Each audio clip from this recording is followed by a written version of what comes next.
Jaguar is about performance and glamour. Glamour that is naturally understated. It's about design that captures the elements of life. A Jaguar is not just a car. A Jaguar is about emotions, about subtle, restrained British elegance. Jaguar design combines functionality, driver involvement, new technologies and beautiful forms.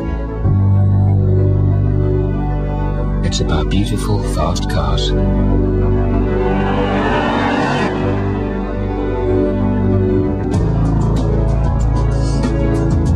A sports car. A grand tourer. Refined and exhilarating. Beautiful and contemporary. Featuring the latest sophisticated technology that is intuitive and easy to use. Pure sporting luxury. It could only be the new Jaguar XK.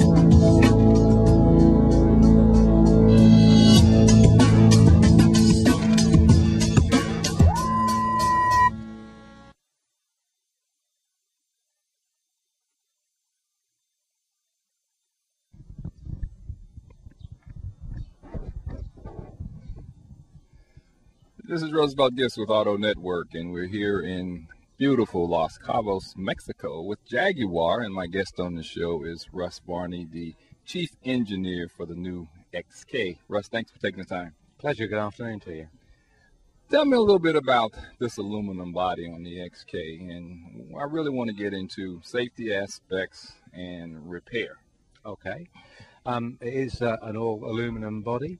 It's probably the first in the world, first convertible mass-produced monocoque aluminum body, and it delivers great safety performance. It's been designed as a convertible, as an aluminium car from the very beginning, and in order to make sure that we can repair little bumps that you have on the front and rear of the vehicle, we have a bolt-on and front end and bolt-on rear end. Makes it cheaper to repair and less time in the shop for the customer. Now, when you talk about luxury cars at this price range and with all the technology in cars now, and some of the, I guess your competition ran into some real serious problems with electronics and technology, what has Jaguar done in the XK to prevent that from happening? Well, what's important is that you make sure you thoroughly test the vehicle. And to do that, we've got a team of engineers working night and day going through that testing. And we don't just do it on vehicles. We do it on what we call lab cars as well, and these are electrical bucks, if you will, that do all of that work, and they can run night and day and give us some real confidence. Not only that, having got the engineers to do their work, we also then get real customers into cars before we even release the car, so we're getting some customer feedback before it gets out to the mass public. Now, tell me a little bit about the suspension and some of the safety features on, especially when you're in a convertible. Obviously, you don't have as much protection as you do in a coupe. Tell me a little bit about the convertible safety features and the suspension system. Okay, the suspension systems we have in the car are the suspension systems that we use in our XJ and S-Type model. It's a combination of those two. Which are very, very good suspension, double wishbone, and we also have an adaptive damper system. It's two-stage, so when you're cruising along, you have a nice comfortable setting that's very refined, gives you good ride. But then when you start to use the car a bit more, it goes to a firmer setting, gives you great control and stability during handling maneuvers and during braking as well. Now, if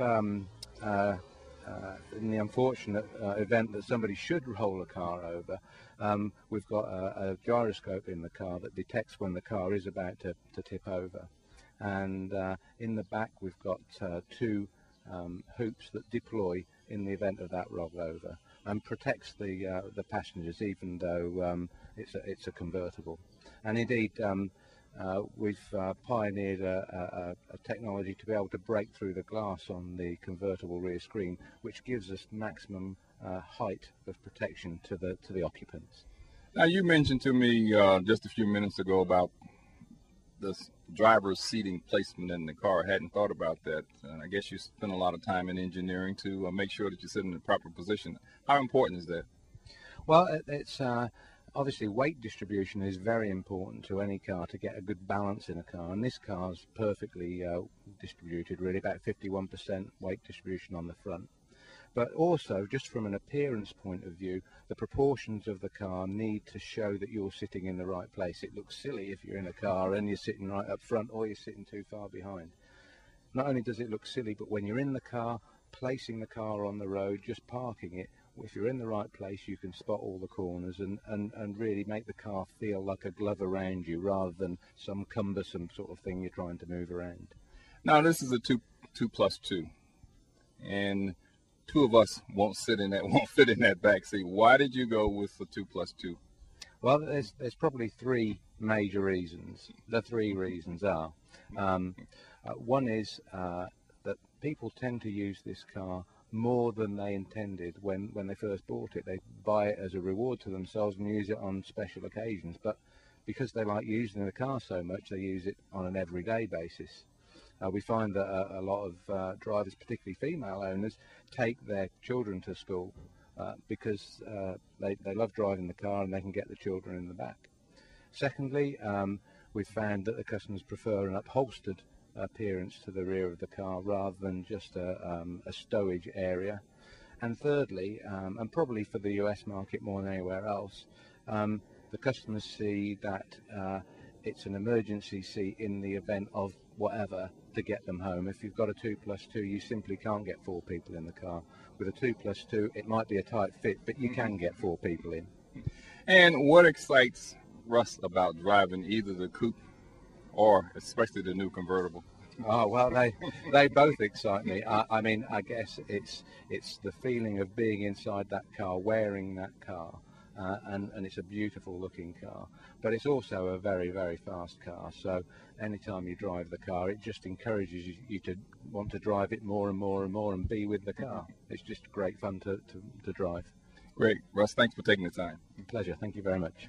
This is Roosevelt Gifts with Auto Network, and we're here in Los Cabos, Mexico with Jaguar. And as always, please buckle up, don't drink and drive. See you next time.